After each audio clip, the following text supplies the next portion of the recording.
D.M. 바운주가 자신이 쓴 책 기도의 강자에서 이렇게 얘기했습니다. 기도의 위력을 믿고 끝까지 기도하라. 세상은 기도하는 당신을 이길 수 없다. 이 짧은 한 문장 안에 저는 우리가 왜 기도해야 되는지, 기도의 필요성을 우리가 왜 절감해야 되는지를 잘 보여주고 있다고 생각이 됩니다. 세상은 기도하는 당신을 이길 수 없다. 여러분, 이렇게 되어 있는 걸 보면 세상은 우리를 이기려고 늘 공격한다는 거예요. 하지만 우리가 기도의 위력을 믿고 끝까지 기도한다면 반드시 기도하는 우리를 원수마귀는 이길 수 없다는 거죠. 늘 공격이 있게 마련이고, 하지만 우리가 기도를 놓치지 않는다면 어떤 공격이 있어도 우리가 이길 수 있다는 의미라고 생각이 되어집니다. 믿음이 단순한 지식이 아니라 삶 그 자체라면 우리는 믿음 때문에 분명히 믿기 이전과 믿고 난 이후가 달라져야 된다고 확신합니다. 특별히 우리가 예수 그리스도를 믿으면서 우리에게 주어지는 이 실존적인 변화, 즉 자신의 존재에 대한, 우리의 존재에 대한 변화가 있다면 반드시 그것은 삶의 변화로 이어져야 마땅합니다. 그래서 예수님을 믿기 이전과 예수님을 믿고 난 이후는 분명히 달라야 된다는 거죠. 여러분, 우리에게 주어진 실존적인 변화가 바로 이렇습니다. 성경을 좀 찾아보지요. 고린도전서 3장을 찾겠습니다. 고린도전서 3장 16절입니다.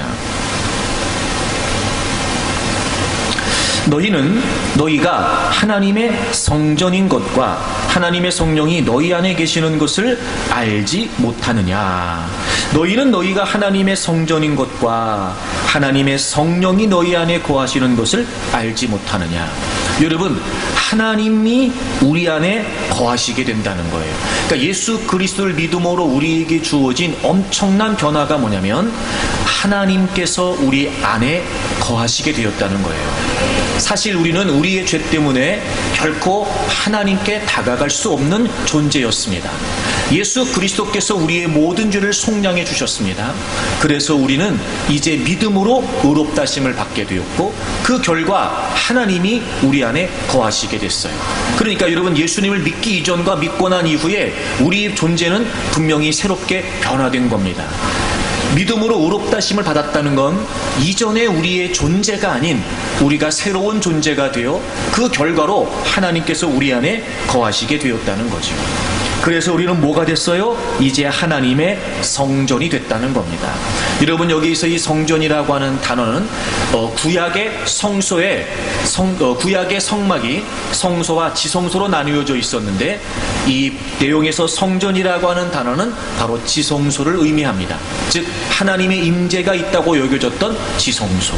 그러니까 여러분, 우리는 이제 하나님께서 우리 안에 거하시기 때문에 새로운 존재가 되었다는 것과 더불어 이제 하나님이 우리 안에 거하시는 하나님의 임재가 분명한 하나님의 성전이 되었다는 거예요. 여러분, 그래서 예수 그리스도를 믿는 여러분 한 분 한 분은 이제 하나님의 성전이 된 겁니다. 그리고 성전된 우리가 모여서 이제 우리는 교회 공동체를 이루게 되죠. 여러분, 이 두 가지 분명한 실존적인 변화, 우리가 새로운 존재가 되었다는 것과 이제 우리가 교회가 되었다는 것, 하나님의 성전이 되었다는 것, 이 분명한 존재론적인 변화로 말미암아 여러분, 우리의 삶에는 반드시 변화가 주어져야 된다는 겁니다. 이미 변화가 된 것이고, 그래서 우리는 변화된 삶을 살아야만 한다는 거죠.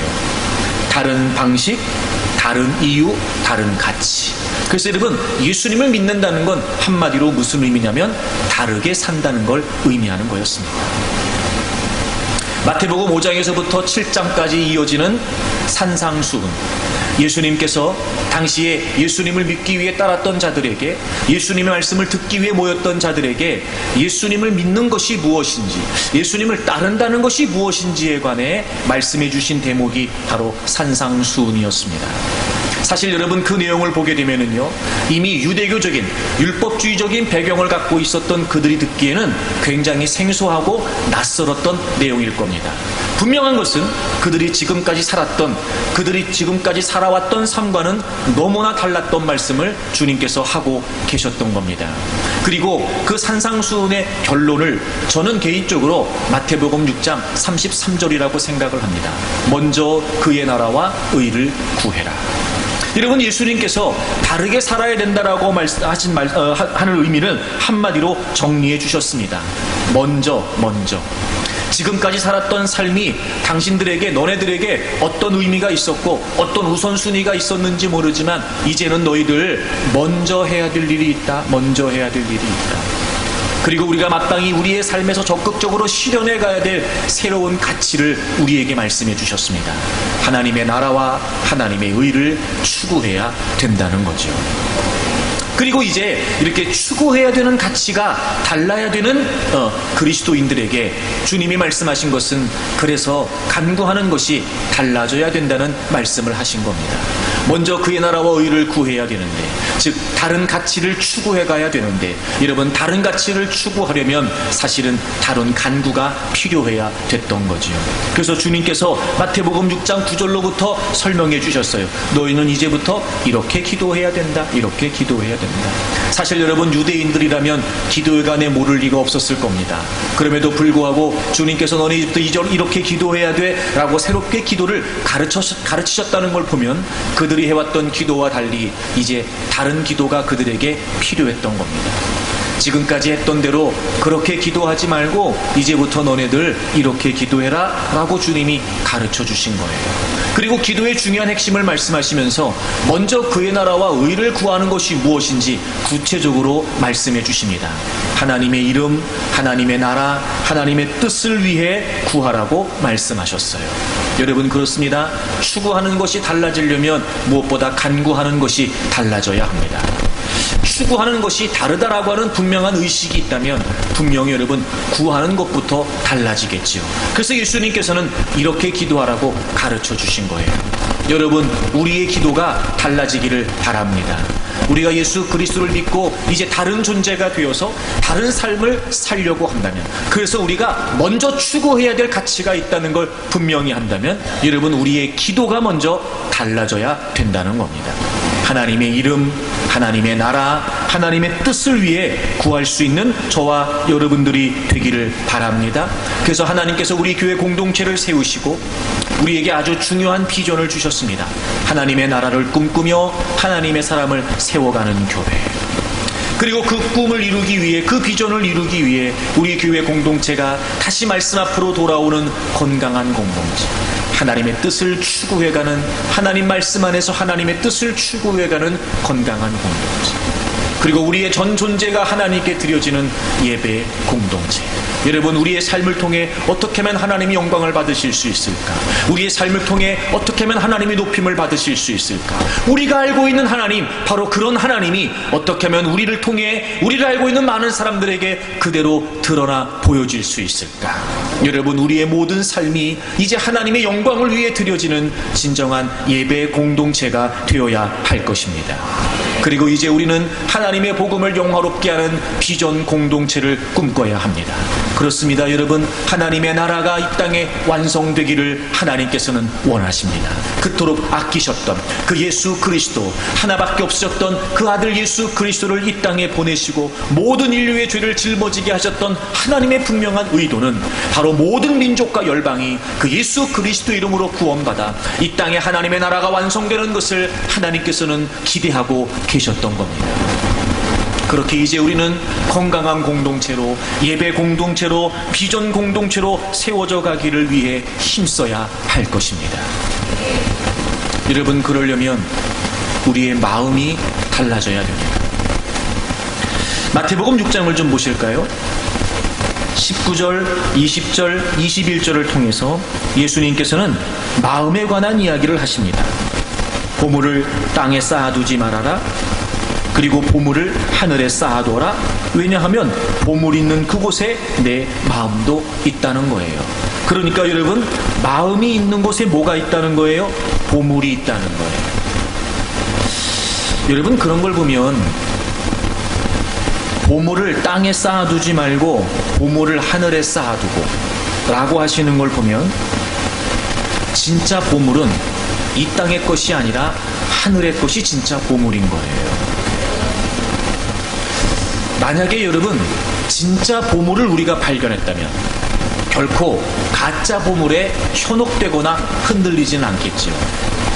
진짜 보물을 내가 갖고 있다면 그 어떤 것과도 그 진짜 보물을 바꿀 수는 없을 겁니다.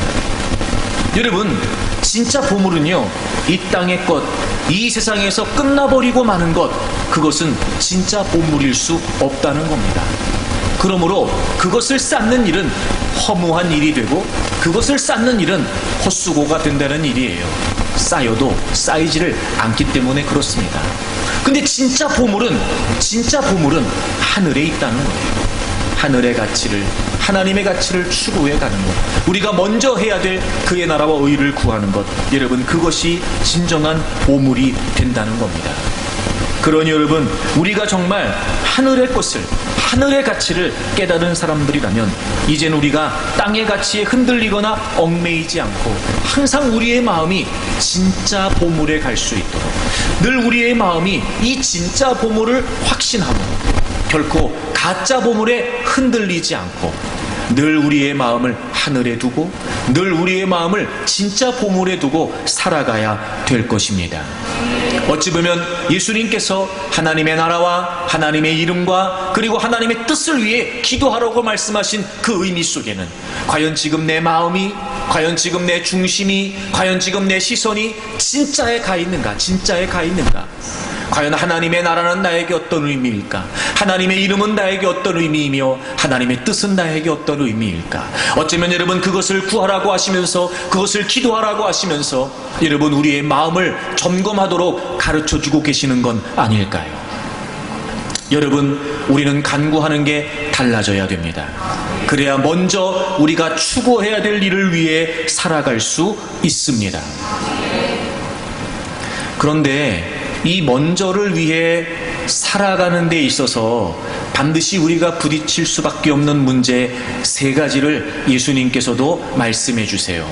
그리고 우리가 구해야 될, 추구해야 될 하나님의 나라와 의, 그것을 위해서만 기도하라고 하지 않으셨고 먼저로 살아가기 위해 우리가 부딪혀야 될 문제에 관해서도 기도하라고 말씀하셨습니다. 지난주에 첫 번째 말씀을 여러분과 나눴는데 그게 바로 생존의 필요였어요. 그리고 이제 오늘 말씀을 나누겠습니다만 주님께서는 2가지를 더 말씀해 주셨어요. 즉 우리가 먼저를 위해, 다른 가치를 추구하면서 살아가기 위해 반드시 부딪힐 수밖에 없는 3가지의 문제에 관해 주님께서는 기도하라고 가르쳐 주셨습니다. 여러분, 그런 걸 보면 우리가 믿음의 여정을 걸으면서 하나님의 나라와 하나님의 의를 추구하는 것이 쉽지 않다는 걸 주님도 알고 계셨던 겁니다. 그래서 그것에 관해 먼저 알려주셨어요. 이런 문제가 있어, 이런 문제가 있다, 이런 문제가 있을 거야. 그러니까 너희들은 이런 문제를 위해서 기도해야 된다라고 주님이 말씀해 주신 거지요. 그런 걸 보면 여러분, 그런 걸 보면 문제가 있는 건 분명하지만 우리가 먼저를 위해 살아가야 됨에도 불구하고 하나님의 나라와 하나님의 의를 추구해야 됨에도 불구하고 우리에게 문제가 있는 건 분명하지만 그 문제를 알려주시고 그 문제를 위해 기도하라고 말씀하시는 걸 보면 여러분, 기도하면 얼마든지 그 문제를 우리가 이길 수 있다는 거죠. 그래서 필요의 문제에 관해 말씀을 드렸어요.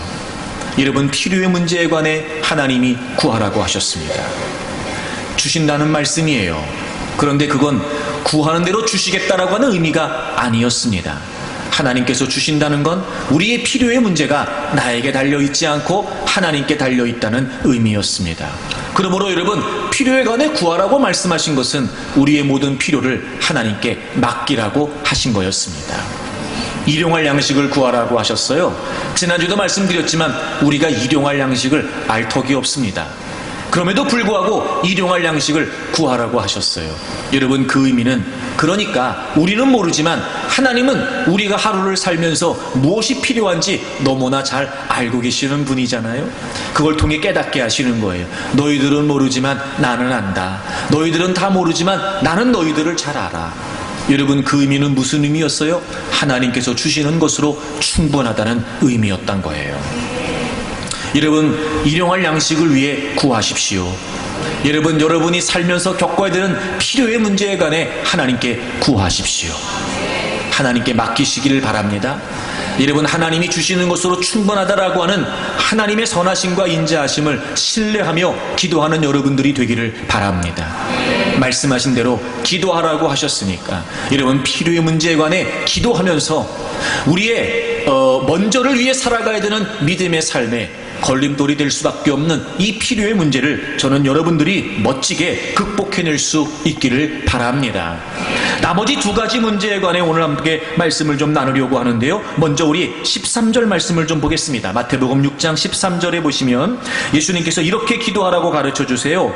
우리를 시험에 들게 하지 마시옵고 다만 악에서 구하시옵소서. 시험에 들게 하지 마시옵고 다만 악에서 구하시옵소서. 여러분, 이 시험이라고 하는 단어와 악이라고 하는 단어가 사실은 비슷한 의미를 갖고 있어요. 먼저 이 시험이라고 하는 단어가 성경에서 세 가지의 의미로 쓰여집니다. 첫째는 뭐냐면 긍정적인 의미에서 하나님께서 우리의 믿음을 연단하시기 위한 테스트, 그렇게 시험이라고 하는 의미로 사용되기도 했어요. 두 번째, 부정적인 의미에서 시험은 어떤 의미냐면 사단이, 원수마귀가 우리를 믿음에서 이탈하게 하려고 우리의 믿음의 여정을 방해하기 위해서 가져다주는 유혹, 템프테이션, 이 유혹을 그리고 시험이라고 성경에서 얘기하기도 했어요. 그리고 세 번째는요, 이 두 가지 의미가 혼용되어 섞여서 사용되기도 했어요. 이렇게 시험이라고 하는 단어는 신약 성경에서 세 가지 의미로 사용이 됐습니다. 그런데 오늘 본문에서 사용되는 의미는 여러분도 짐작하시겠지만 제가 설명드린 두 번째 의미예요. 원수마귀가 우리를 믿음에서 이탈하도록, 우리를 믿음에서 넘어지도록 유혹하는 것, 공격하는 것, 여러분 그걸 시험이라고 이야기했습니다.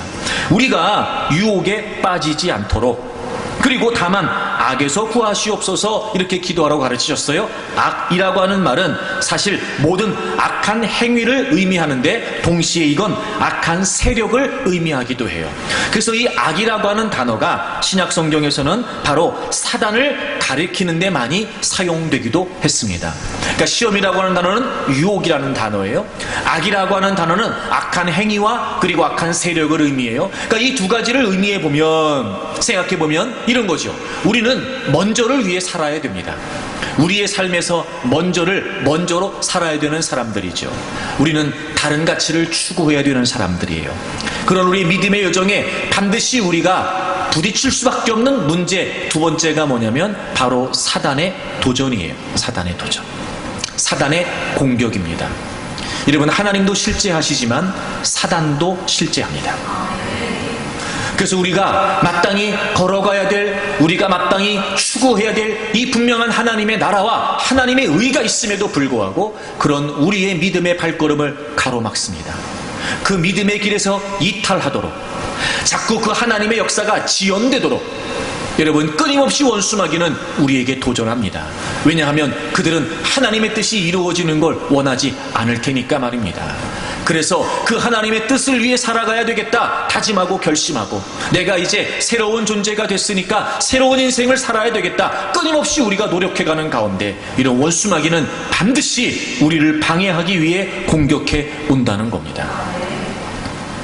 그럼 여러분, 이 원수마귀의 공격을 우리에게 알려주시면서 기도하라고 말씀하신 의미는 도대체 어떤 의미일까요? 먼저 여러분, 시험에 들게 하지 마옵시고, 시험에 들게 하지 마옵시고 악에서 구하시옵소서 이렇게 되어 있어요. 악에서 구하시옵소서. 먼저 시험에 들게 하지 마옵시고, 이 표현을 보게 되면 우리가 시험에 빠지기 전에 기도하라는 거예요.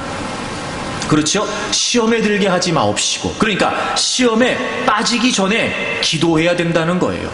그리고 악한 세력의 공격에 관해 말씀해 주셨으니까 악에서 구하시옵소서라고 하는 말은요, 단순히 어떤 공격에 우리가 졌을 때, 단순히 어떤 공격에 빠졌을 때, 그래서 패배했을 때 건져주세요라고 기도하라고 하신 의미라기보다는 이미 악한 세력이 있다는 것, 그들의 도전이 있다는 걸 말씀해 주시는 걸 보면, 여러분, 우리가 맞서기 위해서, 그 유혹에, 그 도전에, 그 공격에 맞서기 위해서 우리가 기도로 준비하고 있어야 된다는 걸 말씀해 주시는 거예요. 여러분, 기도가 왜 중요한지 아십니까? 기도는요, 우리의 믿음을 끊임없이 방해하는 원수마귀의 공격을 우리가 준비하는 거예요. 준비하는 거예요. 왜 여러분, 세상에서도 그런 얘기 하잖아요. 적을 알아야 이길 수 있다는 거예요. 나도 알아야 되지만 적을 알아야 이길 수 있습니다. 그렇죠, 여러분? 기도가 뭐냐면요, 우리가 적을 아는 거예요. 적어도 유혹에 빠지기 전에 악에서 구하시옵소서라고 기도하라고 하시는 걸 보면, 여러분, 끊임없이 우리에게 도전해 오는 이 원수마귀의 도전을 미리 간파하고, 여러분, 분별하여 대처할 수 있도록 우리가 기도하라고 하나님이 말씀해 주신 거예요. 여러분, 이제부터 우리가 기도할 때 어떻게 기도해야 되냐면, 물론 여러분, 우리가 구해야 될 여러 가지 많은 제목들이 있지만, 그런 모든 상황 속에서 때로는 우리가 다 볼 수 없고, 우리가 다 짐작할 수 없고 예측할 수 없는 상황에 과연 이것이 원수마귀의 도전이 되지 않도록, 혹 그것이 원수마귀가 우리를 공격하는 공격이 된다 할지라도 우리가 분별하고 대처하고 싸울 수 있도록 미리 우리가 대비하면서 기도해야 된다는 거예요. 하나님, 제가 시험에 들지 않고 싶습니다. 하나님, 어떤 공격이 제게 다가오는지 제가 분별하고 싶습니다. 하나님, 제가 유혹에 넘어지지 않도록, 하나님, 제가 악한 세력의 공격에 쓰러지지 않도록 하나님, 저를 좀 도와주십시오. 늘 그렇게 유혹에 빠지지 않게, 시험에 들지 않게 악한 공격을 맞설 수 있기 위해 기도하라고 하신 거예요.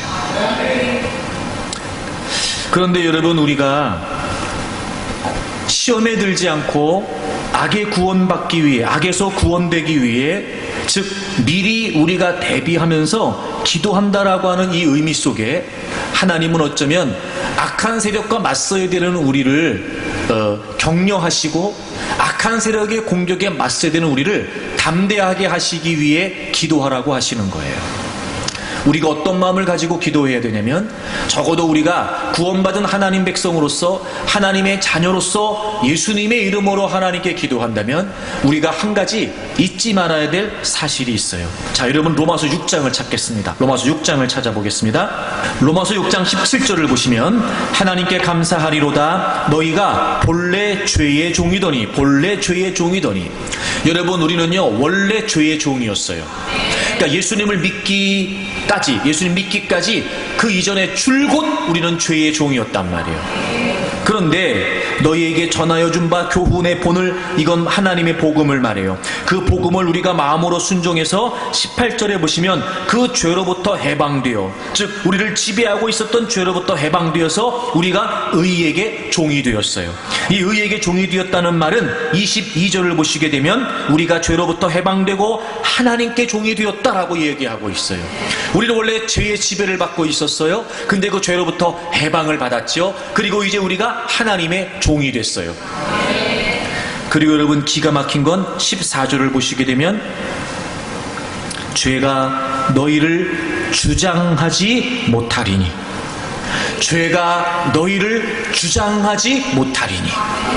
여러분, 죄로부터 해방되어 이제 우리는 하나님의 통치를 받는 하나님의 백성들이 됐어요. 그래서 우리에게 주어진 결과가 뭐예요?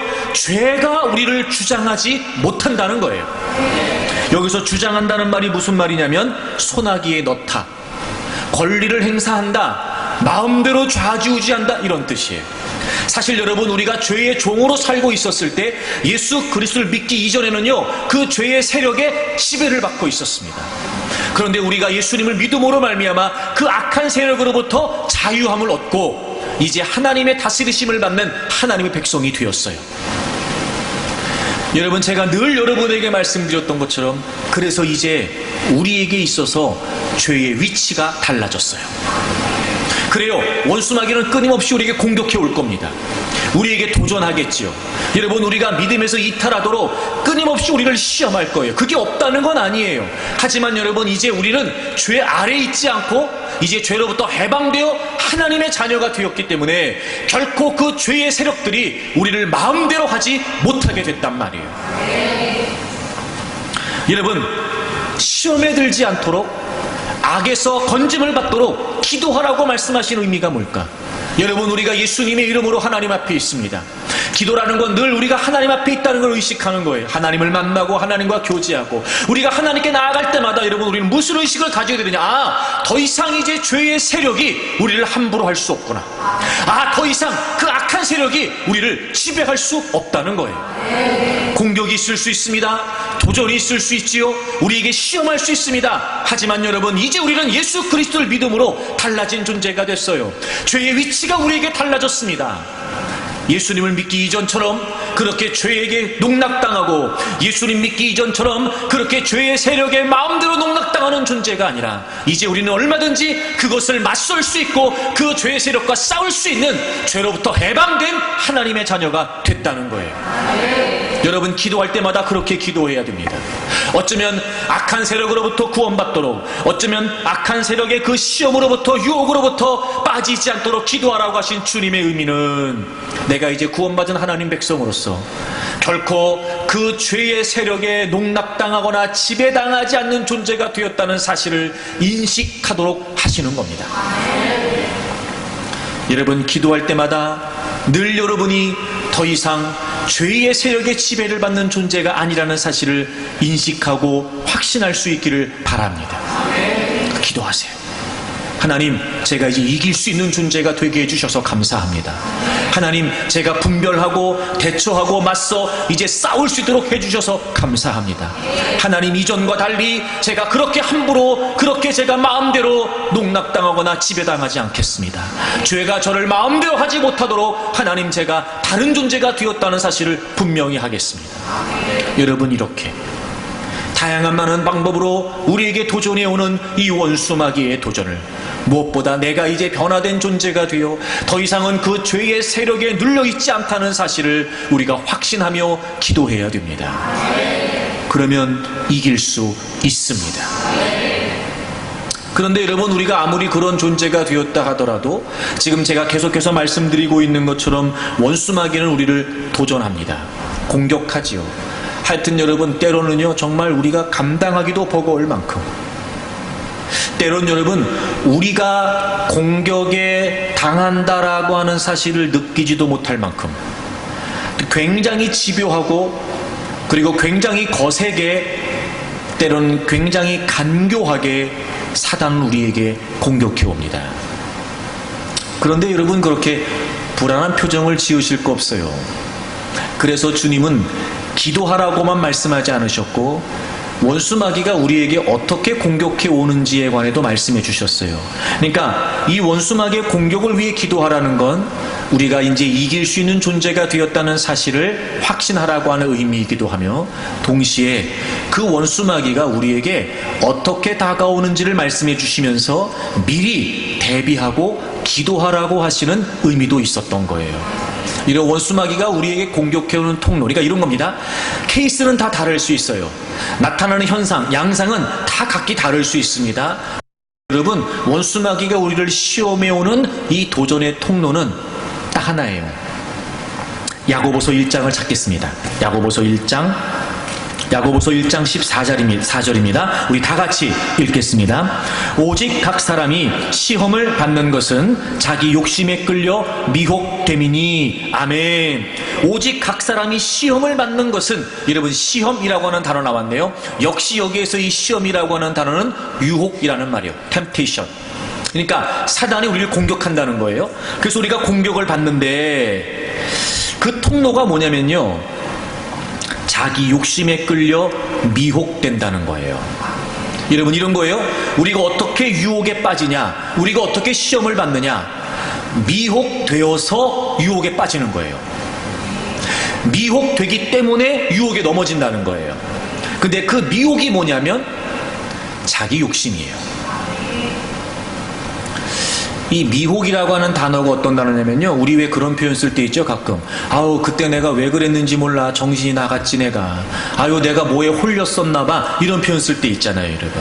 이 미혹이라고 하는 말이 바로 그런 말이에요. 뭔가에 홀렸다, 뭔가에 홀렸다. 그러니까 이건 무슨 말이에요? 제정신이 아니었다는 거죠. 나도 내가 이해가 되지 않을 만큼, 내가 왜 그때 그렇게 했는지가 이해가 되지 않을 만큼 내가 뭔가에 홀린 듯이, 결국 그 미혹이 우리가 유혹에 넘어지게 하는 거예요. 우리의 신앙의 이성을 상실하게 하는 거예요. 여러분, 우리가 기본적인 인간의 이성을 상실하게 만들어요. 그게 미혹이에요. 그러니까 그냥 유혹되는 게 아니에요. 여러분, 그냥 우리가 시험에 빠지는 게 아니고요, 미혹되기 때문에, 즉 우리의 모든 신앙의 감각들이 마비되기 때문에, 이성의 감각들이 마비되기 때문에, 그래서 우리가 미혹되어서 유혹에 빠지는 거예요. 근데 우리가 미혹되는 통로가 하나예요. 자기 욕심이에요. 자기 욕심.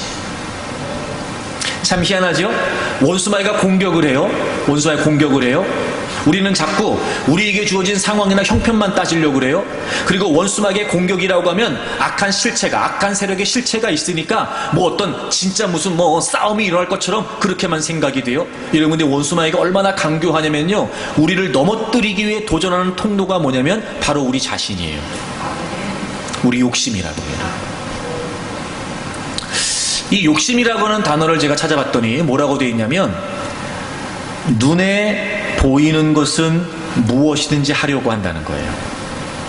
눈에 보이는 것은 무엇이든지 하려고 하는 거예요. 이게 욕심이더라고요. 아, 여러분, 그러니까 욕심이 이런 거예요. 욕심이 이런 거예요.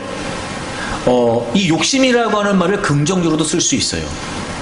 욕구, 욕망이라고 하는 말이요, 얼마든지 긍정적으로 쓰여질 수 있어요. 근데 여러분 잘 보세요. 그 욕심 혹은 욕망, 욕구라고 하는 단어가 부정적으로 사용되는 게 왜 그럴까? 선이 넘어가는 거예요. 이 욕심이라고 하는 말이, 욕구라고 하는 말이, 욕망이라고 하는 말이 긍정적인 의미로 사용되느냐, 부정적인 의미로 사용되느냐는요, 그 선이 넘어가는 거예요.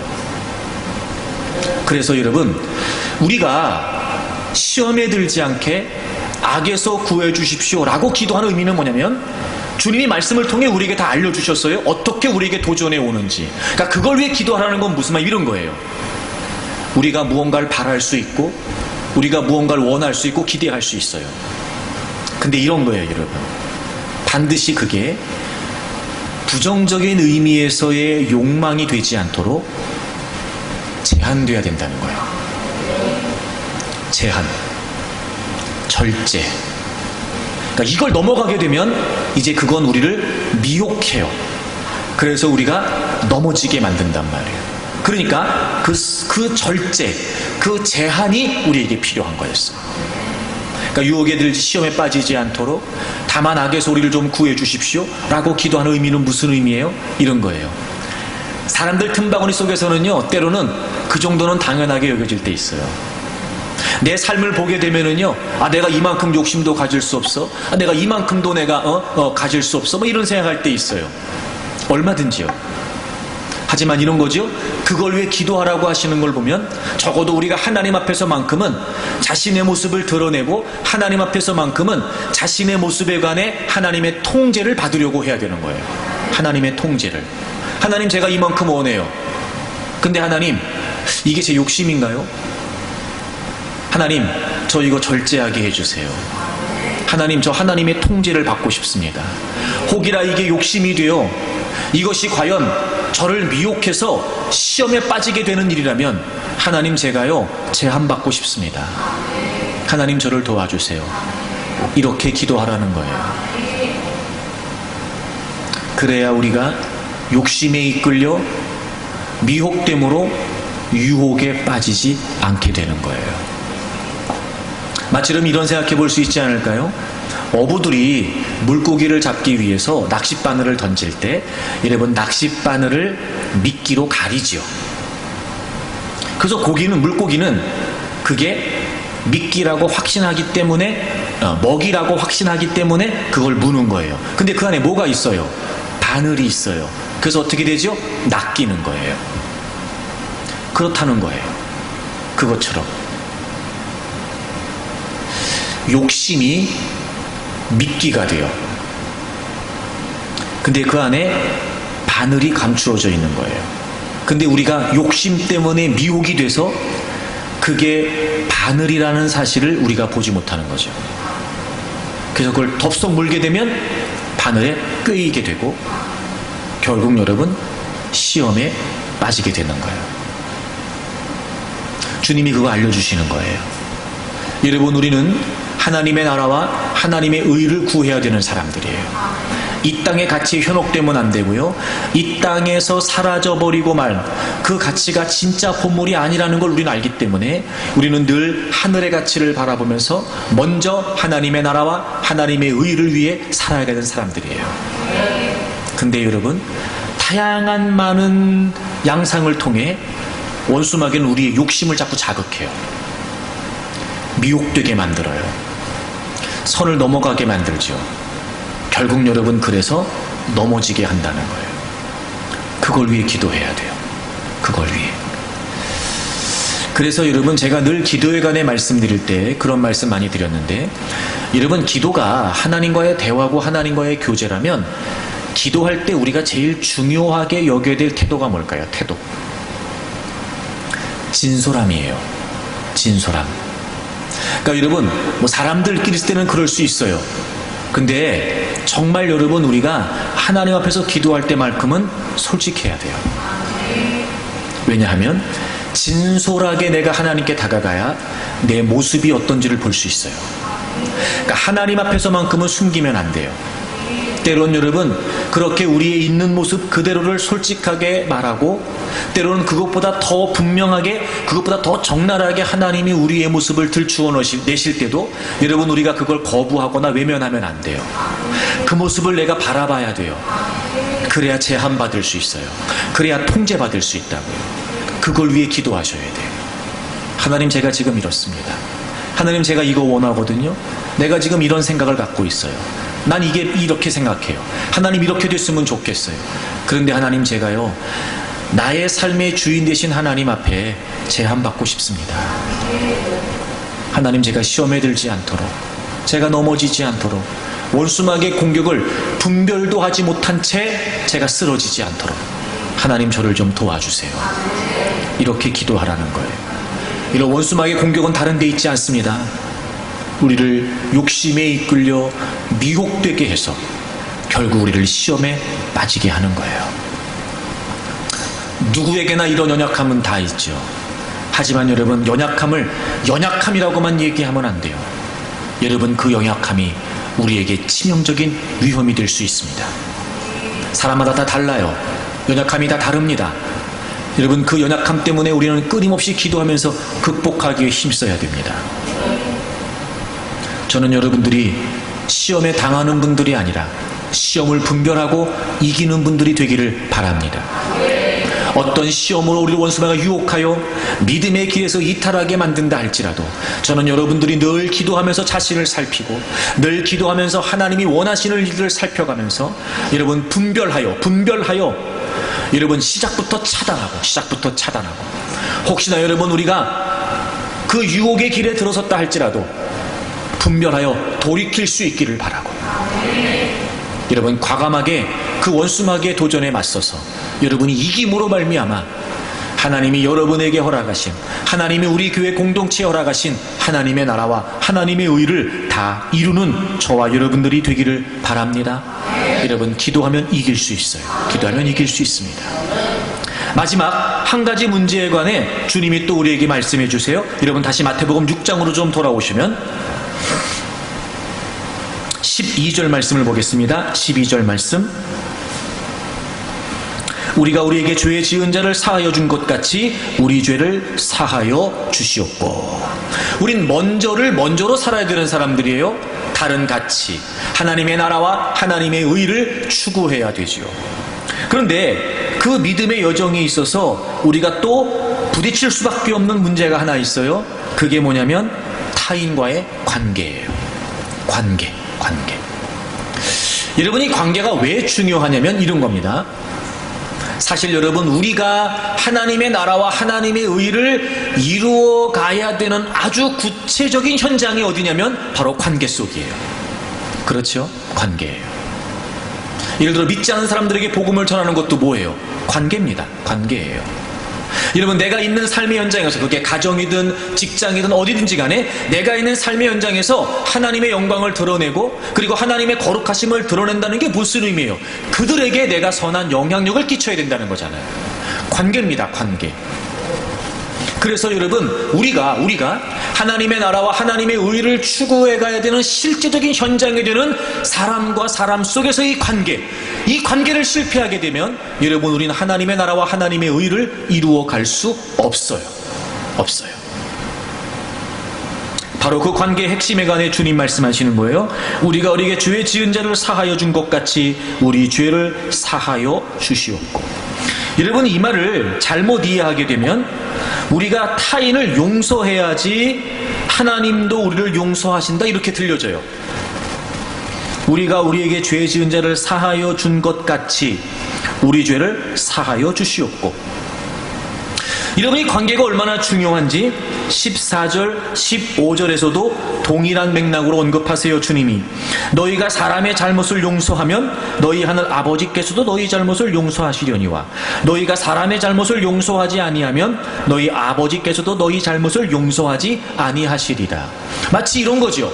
우리가 누군가를 용서하는 것이 선행되어야 하나님이 우리를 용서하시는 것처럼 이렇게 기록되어 있어요. 근데 여러분, 이 말은 그런 의미가 아니에요. 이 말을 우리가 좀 정확히 이해하기 위해 에베소서 4장을 찾겠습니다. 에베소서 4장 32절, 신약성경 314페이지입니다.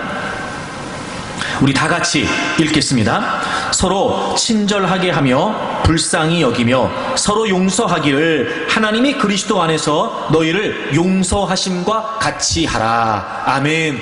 하나님이 그리스도 안에서, 즉 하나님께서 예수님을 통해서 예수님을 믿는 너희들을 용서하신 것처럼 너희들도 또 다른 사람을 용서하라는 거예요. 여러분, 이런 겁니다.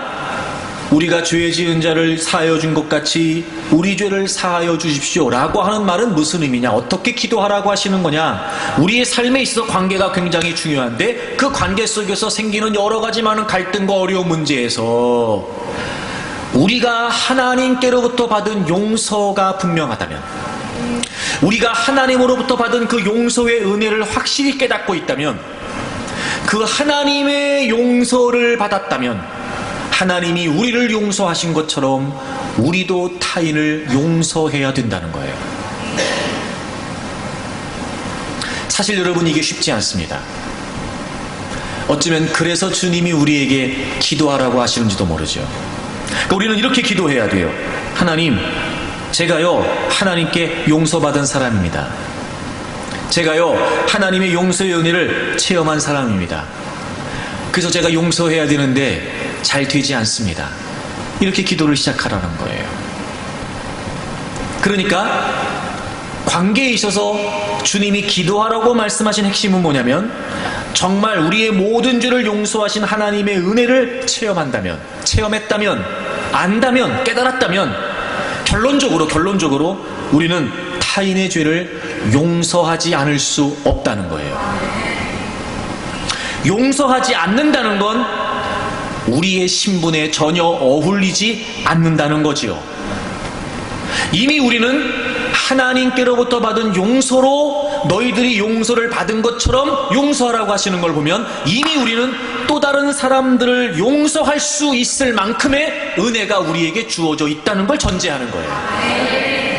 여러분, 우리가 타인과의 관계가 굉장히 중요합니다. 또 다른 사람과의 관계에서 가장 중요한 핵심이 뭐냐면, 그들이 아니고 내가 하나님으로부터 사랑을 받은, 내가 하나님으로부터 용서를 받은, 도무지 용서받을 수 없는 사람이었는데 내가 하나님의 사랑으로 말미암아 이런 존재가 되었다는 사실을 먼저 깨달으라는 거예요. 타인과의 관계에 있어서 가장 중요한 핵심은 내가 하나님으로부터 사랑을 받은 존재라고 하는 사실이라는 거예요. 용서받았다면 용서하지 않을 수 없다는 거죠. 그 용서는 용서를 하고도 남는다는 거예요. 그러므로 내가 용서를 받은 사람이라는 게 분명하다면 용서하지 않는다는 건 우리에게 어울리지 않는다는 거예요. 그러니까 이런 생각을 가지고, 이런 의미를 가지고 타인과의 관계를 위해 기도하라는 거예요. 이 내용이 잘 정리되어 있는 성경 구절이 있어요. 여러분, 요한일서 4장을 좀 찾아보겠습니다. 요한일서 4장. 요한일서 4장 10절을 보세요. 사랑은 여기 있으니 This is love. 이게 사랑이라는 거예요. 사랑은 여기, 이게 사랑입니다. 이것이 사랑입니다.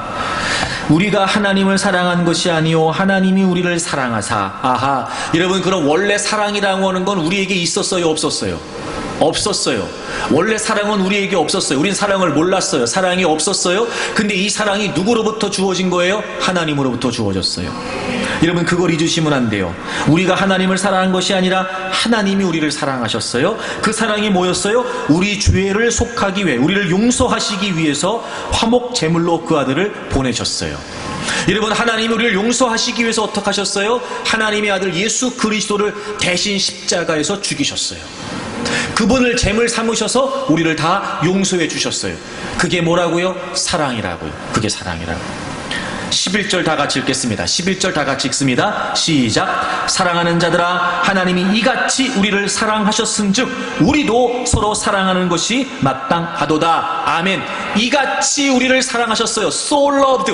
우리가 그렇게 사랑을 받았어요. 즉 예수 그리스도가 우리의 모든 죄를 담당하시고 십자가에서 죽으신 바로 그렇게 so loved, 그렇게 우리가 사랑을 받았어요. 그래서 우리는 이제 이같이 우리도 서로 사랑하는 것이 마땅하대요. Also love, so loved. 우리가 그렇게 사랑을 받았어요. 그러므로 우린 이제 그렇게 사랑을 받은 사람으로서 마땅히 또한 역시 마찬가지로 also love, 우리도 그렇게 사랑해야 된다는 거예요. So loved, also love. 여러분, 이게 타인과의 관계에 있어서 가장 중요한 핵심이에요. So loved, also love. 여러분, 이거 기억해야 됩니다. 원래부터 우리에게 사랑이 없었어요. 하나님이 우리를 사랑하셨기 때문에, 즉 우리가 그렇게 하나님으로부터 사랑을 받았기 때문에 우린 사랑을 알게 됐어요. 그러므로 우리가 타인을 사랑한다는 건 우리가 하나님으로부터 받은 사랑, so loved, 그렇게 하나밖에 없는 아들 예수 그리스도를 십자가에 못 박으셨던 하나님으로부터 받았던 사랑이 분명하지 않다면 also love, 우리는 그렇게 사랑할 수 없어요. 타인과의 관계를 위해 기도하라는 게 무슨 의미일까요? 사실은 여러분, 그 사람과의 관계 이전에 하나님의 사랑을 먼저 확인해야 됩니다. 내가 하나님으로부터 받은 사랑이 분명하지 않으니까 사랑을 할 수가 없는 거예요. 내가 하나님으로부터 받은 용서가 분명하지 않으니까 타인을 용서할 수 없는 거예요. 근데 하나님은 우리에게 강력하게 오늘 말씀하십니다. 그런 걸 보면 여러분, 용서는 그가 먼저 하는 게 아니라 우리가 먼저 하는 거예요. 심지어는 여러분, 이 타인을 사랑하는 이 타인과의 관계를 어느 정도까지 강력하게 성경이 우리에게 알려주고 있냐면, 요한일서 3장을 좀 가보실까요? 14절을 보세요. 우리는 형제를 사랑함으로 사망에서 옮겨 생명으로 들어간 줄을 알거니와 사랑하지 아니하는 자는 사망에 머물러 있느니라. 여러분, 어떻게 보면 요 말만 딱 띄어서 보면 이건 말도 안 돼요. 여러분, 우리가 형제를 사랑함으로 사망에서 생명으로 구원받았어요? 여러분, 우리가 형제를 사랑해서 구원받았어요? 그거 아니에요. 여러분, 우리는 뭘 해서 구원받은 사람들이 아니잖아요. 우리에게 베푸신 하나님의 사랑과 은혜, 그걸 믿음으로 우리가 구원받았어요. 근데 여러분, 그 하나님의 사랑을 깨닫고 하나님의 사랑을 믿고 하나님의 은혜를 믿어서 구원받았는데, 이 하나님의 사랑을 받은 사람들이 타인을 사랑하는 게 얼마나 중요했든지 표현을 지금 바꿔서 한 거예요. 하나님의 사랑을 받은 사람들이 마땅히 형제를 사랑해야 된다라고 하는 걸 강조하기 위해 형제를 사랑해서 우리가 구원받았다는 거예요. 근데 만약에 사랑하지 않는 자는 여전히 사망에 머물러 있다는 거죠. 그러니까 하나님의 사랑을 깨닫고 하나님의 은혜를 깨닫고 구원받은 사람이라면 형제를 사랑하는 게 어떻다는 거예요? 마땅하다는 거예요. 여러분 이렇게까지 얘기하세요. 16절. 여기서 그는 예수님이잖아요. 그가 우리를 위하여 목숨을 버리셨으니 우리가 이로써 사랑을 알고 우리도 형제들을 위하여 목숨을 버리는 것이 어떻대요? 마땅하대요. 여러분 우리는요, 그 인간이 미워가지고 꼴도 보기 싫고 내가 다른 거 몰라도 너는 내가 난 용서 못한다, 우리 맨날 그러고 있는데, 여러분 성경이 뭐라고 얘기해요? 목숨을 버리는 게 마땅하대요. 우린 여러분 목숨은커녕 여러분 그 알량한 자존심 때문에 이런 목숨은커녕 말입니다, 내가 받았다 그런 거 상처를 잊을 수가 없다고 말하면서 나는 다시는 그 사람 보고 싶지 않다 그러고 난 죽어도 용서 못한다 그러고 버티는데, 이런 주님 뭐라고 말씀하세요? 목숨 버리는 게 마땅하대요. 기가 막히죠 여러분. 그렇게 어두운 표정을 짓지 마세요 여러분. 그래요, 우리가 보기엔 불가능해 보여져요. 그걸 어떻게 잊어요? 여러분 그 인간이 나한테 한 그 일을, 그 수모를, 그 모욕을 어떻게 내가 용서해요? 다시 떠올리고 싶지도 않은데 어떻게 여러분 그 사람의 이름을 거론해요? 죽어도 싫지요. 죽어도 싫은 거예요. 주님이 그걸 모르실까요? 아세요. 이런 거예요. 억지로 하라는 게 아니에요. 할 수 있다는 거예요. 무조건 강요하시는 게 아니에요. 할 수 있다는 거예요. 어떻게 해요?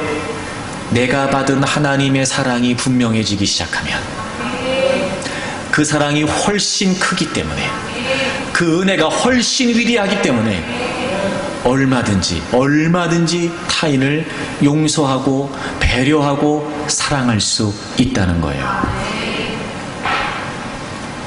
여러분 생각나는 비유 없으세요? 마태복음 18장에 나오는 빚을 탕감받은 두 사람의 이야기가 나오잖아요. 한 사람이 10,000달란트를 빚지고 있었어요. 그 사람이 10,000달란트를 빚지고 있었는데 그 빚을 다 탕감받았어요. 빚을 탕감받고 돌아가다가 그 사람에게 100데나리온 빚진 사람을 만나요. 근데 10,000달란트를 탕감받은 사람이 100데나리온 빚진 사람에게 그걸 갚으라고 재촉을 해요. 사실 이 비유는 예수님께서 베드로가 예수님 우리가 어떻게 얼마나 용서해야 되지요? 라고 물었던 베드로의 질문에 예수님께서 비유를 통해 말씀하신 거예요. 여러분 이 당시의 달란트는, 한 달란트는 6,000데나리온이에요. 한 달란트는 6,000데나리온이에요. 그러면 여러분 1만 달란트는 6천만 데나리온이에요. 6천만 데나리온. 자기는 지금 6천만 데나리온을 탕감받았어요. 근데 자기한테 100데나리온 빚진 사람을 갚으라고 재촉하는 거예요. 6천만 데나리온을 탕감받은 사람이 100데나리온 빚진 사람을 탕감해주지 못하는 거예요. 우리 같으면 어떨 것 같아요? 나쁜 놈이네. 말이 돼 이게? 지가 이렇게 어마어마한 돈을 탕감받고, 아니 어떻게 그 6천만 데나리온에 비하면 아무것도 아닌 100데나리온을 가지고 저렇게 난리를 치냐? 아이고 나쁜 놈이네. 우리 이럴 수 있잖아요. 이해가 안 되죠 여러분.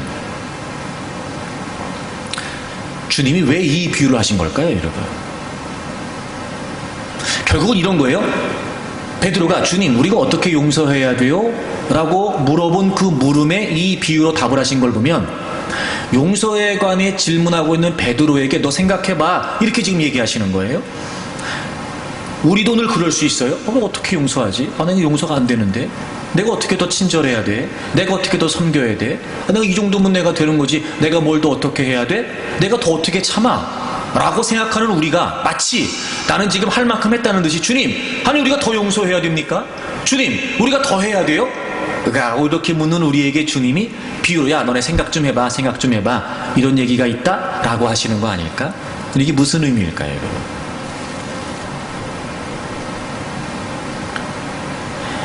6천만 데나리온은요, 이 당시에 한 데나리온이 노동자의 하루 품삯이었다 그래요. 우리식으로 계산하면 6천만 데나리온 곱하기 10만 원이에요. 그러니까 6천만 곱하기 10만 원이에요. 6조, 60조인가 6조인가 되는 거예요. 상상이 안 되죠 여러분. 이게 어느 정도인지. 사실 우리가 뭐 6억 그러면 개념이 돼요. 6억. 근데 6억도 다 개념이 없어요, 사실.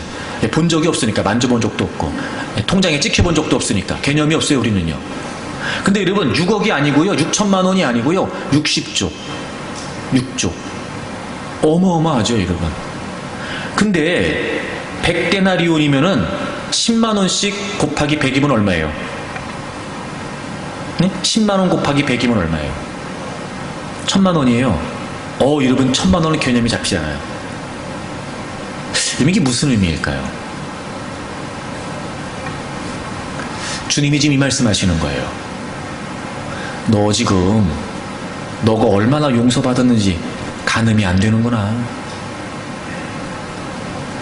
이러면 6조가 개념이 없기 때문에요, 갚을 엄두도 못 내죠. 60조가 개념이 없기 때문에요, 빚이 있으나 이거는 어차피 못 갚는 거니까 없는 거나 마찬가지예요. 그러니까 탕감을 받았지만 체감이 안 되는 거예요. 체감이 안 되는 거예요.